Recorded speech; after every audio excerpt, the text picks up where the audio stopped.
sangre fría, ni siquiera legítima defensa. O sea, llegaron y sus padres estaban viendo televisión, señor. Madre Santa, me van a preguntar. Pero claro que le vamos a preguntar como abogada que es por el caso de los hermanos Menéndez. Mira, yo, particularmente como criminóloga, como penalista, considero que son personas, ¿me entiendes?, de alma negra, que son diabólicos. Una persona que de esa manera a su padre y a su madre, yo me quedé en la parte donde ellos narran que la madre arrastrándose se acerca a pedirles por favor y que ellos le digan cara a cara. Eso para mí no tiene nombre.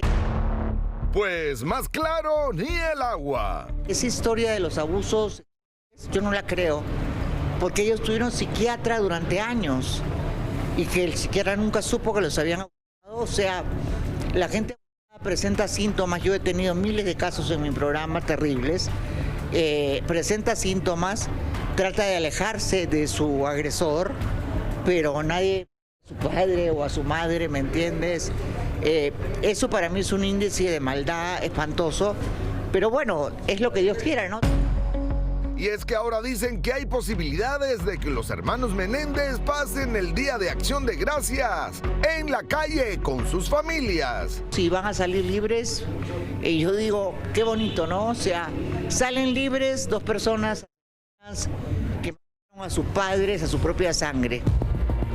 Por último, la señorita Laura, como toda una jurista, nos da su conclusión del polémico caso. Ellos son culpables.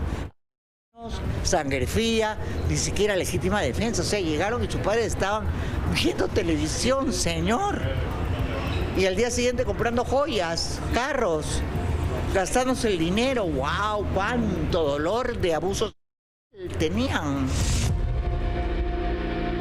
Claro, Raúl, ahí está yo creo donde ellos pierden credibilidad en el momento y es cuando le dicen al jurado que obviamente cuando ellos salen libres cogen el dinero, que había mucho dinero, en ese momento 700,000, 800,000 dólares, se van a Las Vegas y se lo gastan como si fuera aquello una fiesta y eso los hizo perder obviamente credibilidad ante el jurado. Es lo que tengo entendido lo que creo hace que 35 años atrás, Raúl, imagínate. De la manera que yo pienso es que si ya han cumplido 35 años y esta gente fueron a por su padre, que deben de estar libres. Eso es de la manera que yo me siento libre.